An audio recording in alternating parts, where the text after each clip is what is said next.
আসসালামু আলাইকুম রহমতুল্লাহি ওবারাকাতু। আশা করি আল্লাহর রহমতে সবাই অনেক ভালো আছেন। সবাইকে রমজানুল মোবারকের শুভেচ্ছা। দীর্ঘ 11 মাস পর আমরা আমাদের কাঙ্ক্ষিত সেই রামাদান আবার পেয়েছি, আলহামদুলিল্লাহ। এই ভিডিওটা করার উদ্দেশ্য হচ্ছে আমি কিছু রমজানের মেসেজ দিব, বিশেষ করে আমরা যারা ফ্রিল্যান্সার আছি আমাদের কি ধরনের রুটিন হওয়া উচিত রামাদানে, সেই জিনিসটাই বলবো আর কি। তো রামাদানে করণীয় বর্জনীয় বিষয়গুলো আমরা সবাই মোটামুটি জানি। এই অনলাইন যুগে বিভিন্ন ইসলামিক স্কলার্স আছেন, ওনারা ভিডিও বানান, সো আমরা সহজে এই মেসেজগুলো পেয়ে থাকি। তারপর দেখা যায় যে বিভিন্ন ক্ষেত্রে আমরা এই জিনিসগুলোর গাফলতি করি, পুরোপুরিভাবে আমরা ইবাদত বান্দিগিটা করতে পারি না। বিশেষ করে অনলাইনে যারা কাজ করি, আমি দেখেছি যে আপনার রমাদান আসলে আমরা এই জিনিসগুলো বা এই কাজের চাপগুলো আরো বেশি নেই। তো কারণ অন্য দিকে কাজগুলো কম থাকে, সেক্ষেত্রে দেখা যায় যে আমরা এই দিকটাতে কাজ বেশি করি, চেষ্টা করি যে কাজ বেশি করলে ইনকাম বেশি হবে, চাহিদা থাকে।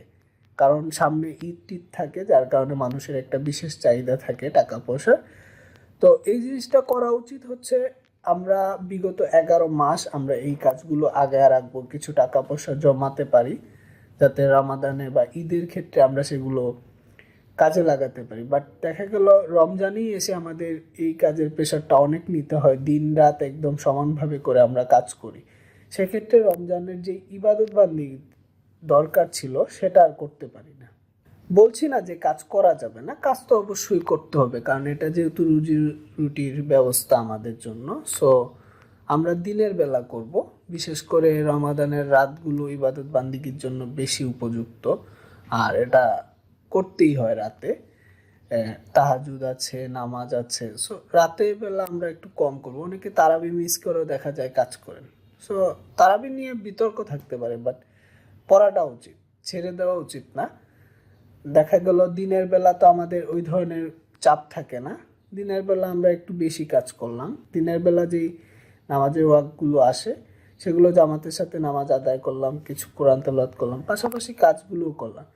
কিন্তু রাতের বেলা তাহাজ্জুদ মিস করা যাবে। অনেকে দেখা গেছে সেই নামাজটাও ঠিক মতো পড়েন না, ঠিক আছে? তো এই হচ্ছে বিষয়। চেষ্টা করব আমরা নিজেদের কাজ কমিয়ে দেওয়া, আমাদের অধীনস্থ যারা আছেন, হয়তোবা অনেকের টিম আছে, তো টিমে আপনি হয়তোবা এই কাজের প্রেশারটা এত বাড়ায় দিলেন যে সে করতে বাধ্য, কারণ তারও তো চলতে হবে।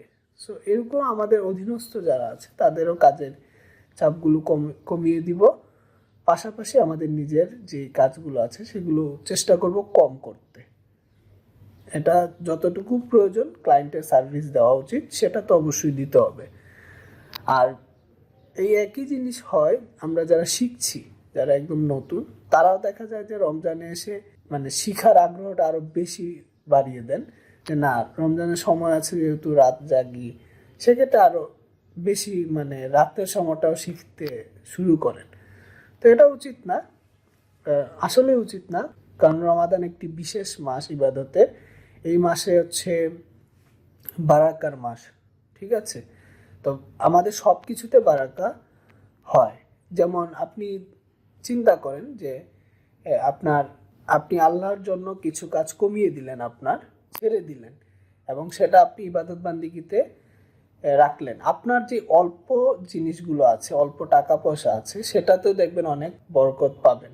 যেটুকু ইনকাম করতে চাইছিলেন তার ডাবল আপনি এটা দিয়ে উসুল হয়ে যাবে। তো এই জিনিসটা একটু আমরা চিন্তা করব যে রমাজানে যাতে আমাদের ইবাদত বান্দিগুলো একদম প্রপারলি হয়, সেই জিনিসটা একটু মাথায় রাখবো। আর আরেকটা বিষয় হচ্ছে রমজান হচ্ছে দোয়া কবুলের মাস, সবাই জানেন। আল্লাহ অসংখ্য গুনাহগার বান্দাদেরকে মাফ করে দেন, তাছাড়া সবার দোয়াগুলো কবুল করে নেন। যার যে চাহিদা আছে সেগুলো আপনারা আল্লাহর কাছে পেশ করবেন রমজানে। পাশাপাশি আমাকেও আপনাদের দোয়াতে রাখবেন, আমিও আপনাদেরকে আমার দোয়াতে রাখবো, যাতে আপনারা সফল হন, সুস্থ থাকেন এবং সুন্দরভাবে আপনাদের কাজগুলো করতে পারেন। সো আমাকেও আপনাদের দোয়াতে রাখবেন ওইভাবেই। তো এই হচ্ছে আজকের এই ছোট্ট একটা মেসেজ আপনাদেরকে দিলাম। সো আশা করি সবাই এইভাবে একটু চেষ্টা করবেন। তো সবাই ভালো থাকবেন। আল্লাহ হাফেজ।